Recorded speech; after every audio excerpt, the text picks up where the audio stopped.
அன்னையை நோக்கும் ஒவ்வொருவரும் அவரது பார்வையில் தாயின் அன்பை உணர்வார்கள். இயேசுவுக்கும் எனக்கும் மிகவும் பிரியமான என் அன்புறவுகளே, இன்று அன்னையாம் திரு அவை துய வியாகுல அன்னையின் துயரங்களை நினைத்து பார்க்கின்றது. நம் திருவை ஏன் அன்னை மரியாளை கொண்டாட வேண்டும்? ஏன் அன்னை மரியாளின் பிறப்பை கொண்டாட வேண்டும்?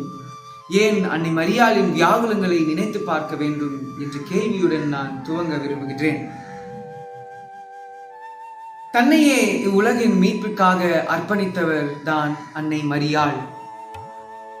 இயேசுவை பெற்றெடுத்து உலகின் மீட்புக்காக இயேசுவை கையளித்தவர் தான் அன்னை மரியாள். அன்னை மரியாள் பல துன்பங்களை தன் வாழ்க்கையில் அனுபவித்திருக்கின்றார். மரியா தன்னுடைய வாழ்வில் ஆம் என்று சொன்ன தருணம் முதல் தன்னுடைய மகனை இந்த உலகின் மீட்பிற்காக கையளித்த தருணம் வரை அன்னை மரியின் வாழ்வில் துன்பங்கள் பல. அச்சிறு வயதில் இதோ ஆண்டொரு அடிமை என்று சொன்ன அந்நேரம் முதல் தன் மகனின் இறந்த உடலை தன் மடியில் சுமக்கும் வரை அன்னைக்கு பல வியாகுலங்கள் உண்டாயின. இயேசுவை பெற்றெடுக்கும் தருணம், இயேசுவை பெற்ற பின் வளர்க்கின்ற தருணம், அதற்கு பின் இயேசுவின் பாடுகளில் மற்றும் இயேசுவின் சிலுவை பாதையில் என்று பல துன்பங்களை அன்னை மரியாள் அனுபவித்திருக்கின்றார். அன்னை மரியாள் தன் தாயை இயேசு கிறிஸ்து என்ற நற்செய்தியில் நாம் பார்க்கிறோம். இயேசு கிறிஸ்து அம்மா இதோ உன் மகன் என்று நம்மை பிள்ளைகளாக அன்னை மரியாவுக்கு கொடுக்கின்றார். அதே போல் யோவானே இதோ உன் தாய் என்று தன் தாயை உலகத்திற்கு தாரை வார்க்கிறார். அந்நேரம் முதல் அன்னை மரியாள் இயேசுவின் சீடர்களை தன் பிள்ளைகளாகவும் இன்றும் தன் பிள்ளைகளாக அன்னை மரியாள் நம் அனைவரையும் பார்க்கிறார்கள்.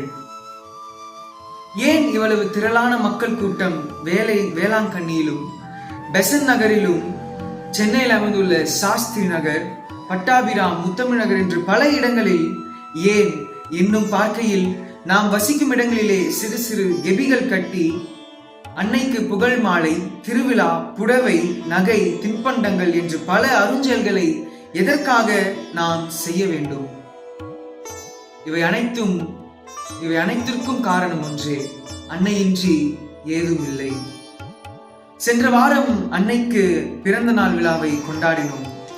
இந்த வாரம் அன்னையின் துயரங்களை நினைக்கும் வாரமாக நாம் கொண்டாடி கொண்டிருக்கின்றோம். 10 நாட்கள் காவியுடை, ஜபமாலை, தவ முயற்சிகள், தூய்மையான வாழ்வு. 11ஆம் நாளோ திரும்பவும் பழைய வாழ்க்கையை நாம் கையில் எடுக்கின்றோம். போலித்தனமான வாழ்க்கை, குடி மற்றும் பழைய வாழ்க்கையில் நாம் திரும்பவும் மூழ்கி கொள்கிறோம்.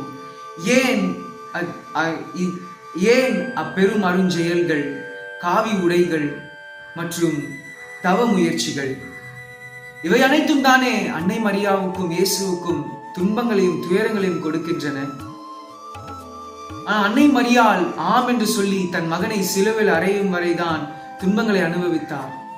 ஆனால் நாம் செய்யும் செயல்களால் இன்று வரையிலும் அன்னை மரியாள் வியாகுலங்களை சந்தித்துக் கொண்டே இருக்கிறார்கள். இச்செயல்கள் தானே அன்னை மரியாவுக்கு துன்பங்களையும் துயரங்களையும் கொடுக்கின்றன. திரு அவையோ நமக்கு 7 துன்பங்களை மட்டும்தான் கொடுத்திருக்கின்றது. சிமியோனின் நிறைவாக்காக லூக்கா நற்செய்தி அதிகாரம் 2 இறை வார்த்தை 35 மற்றும் குழந்தையை தூக்கி கொண்டு எகிப்திற்கு செல்லுதலில் நாம் மத்தேயு நற்செய்தி 2ஆம் அதிகாரம் 13ஆம் வசனம் 15ஆம் வசனத்தில் காண்கிறோம். குழந்தை இயேசு கோவிலில் காணாமல் போதல் லூக்கா நற்செய்தி அதிகாரம் 2 இறை வார்த்தைகள் 43-45 நாம் பார்க்கிறோம். அதே போல் இயேசு சிலுவை சுமந்து செல்லுதலில் லூக்கா நற்செய்தி அதிகாரம் 3 இறை வார்த்தைகள் 27 நாம் பார்க்கிறோம். இயேசு சிலுவையில் அறையப்படுதல் யோவான் நற்செய்தி அதிகாரம் 19 இறை வார்த்தை 41 நாம் காண்கிறோம். இயேசுவின் இறந்த உடலை தன் மடியில் கிடத்தி வைத்த போது யோவான் நற்செய்தி அதிகாரம் 19 இறை வார்த்தை 40 நாம் பார்க்கிறோம். அதே போல் கடைசி துன்பமாக நாம் இயேசுவை அடக்கம் செய்தல் யோவான் நற்செய்தி அதிகாரம் 19 இறை வார்த்தைகள் 41-42 நாம் காண்கிறோம். ஆனால் இது 7 துன்பங்களையும் பற்றி நான் இன்று பேச விளையவில்லை. ஆனால் நாம் கொடுக்கின்ற ஒவ்வொரு துயரங்களையும் வியாகுலங்களையும் பற்றி பேசவே நான் இங்கு நிற்கின்றேன். ஆனால் ஒன்று, இயேசு சொன்ன வார்த்தைகளை நாம் கடைபிடிக்கின்றோமா என்று எனக்கு தெரியவில்லை.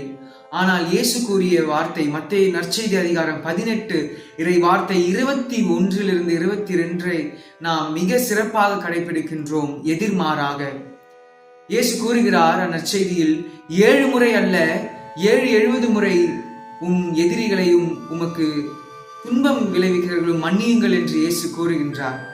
ஆனால் நாம் அதை எதிர்மறையாக 70 முறை என்று பல வியாகுலங்களை இயேசுவுக்கும் அன்னை மரியாவுக்கும் கொடுத்து கொண்டே தான் இருக்கின்றோம். ஆதலால் எனக்கு மிகவும் பிரியமான என் அன்பு உறவுகளே, நாம் அன்னை மரியாளின் 7 துன்பங்களை மட்டும் தியானிக்காமல் நாம் செய்கின்ற ஒவ்வொரு தீய செயல்கள், ஒவ்வொரு கடவுளுக்கும் அன்னை மரியாவுக்கும் எதிரான செயல்களை நினைத்து அவ்வியாகுலங்களை இன்றைய நாளில் நாம் சிந்திக்கவும், இன்றைய மாதம் முழுவதும் அதை சிந்திக்கவும் நான் அழைப்பு விடுக்கின்றேன். அன்னை மரியாள் தன்னையே இவ்வுலகின் மீட்புக்காக இயேசுவை உலகத்திற்கு கொண்டு வர அர்ப்பணித்தது போல நாமும் நம்மையே அர்ப்பணிப்போம். இதோ ஆண்டவருடைய அடிமை என்று சொல்லி இயேசு கிறிஸ்துவின் தந்தையின் வழிச்சுவடுகளில் நடக்க முயல்வோம். இரக்கம் நிறைந்தவர்களாக வாழ்ந்து அன்னை மரியாளை போல் இரக்கம் உள்ளவர்களாய் வாழ, தூய்மையான வாழ்க்கை வாழ நான் அழைப்பு விடுக்கின்றேன். என்றும் அன்னை மரியின் துயரங்களில் நாமும் பங்கு கொண்டு நாம் என்றும் இயேசுவுக்கும் அன்னை மரியாவுக்கும் துயரங்களை கொடுக்காமல் இருக்க, நாம் என்றும் அவர்களின் வாழ்க்கை நடைமுறைகளை நாம் பின்பற்றி வாழ்ந்திட இறைவனிடம் வேண்டுவோம். அன்னை மரியின் வழியை நாம் கடைபிடிக்க இறைவனிடம் இறைஞ்சுவோம். ஆமென்.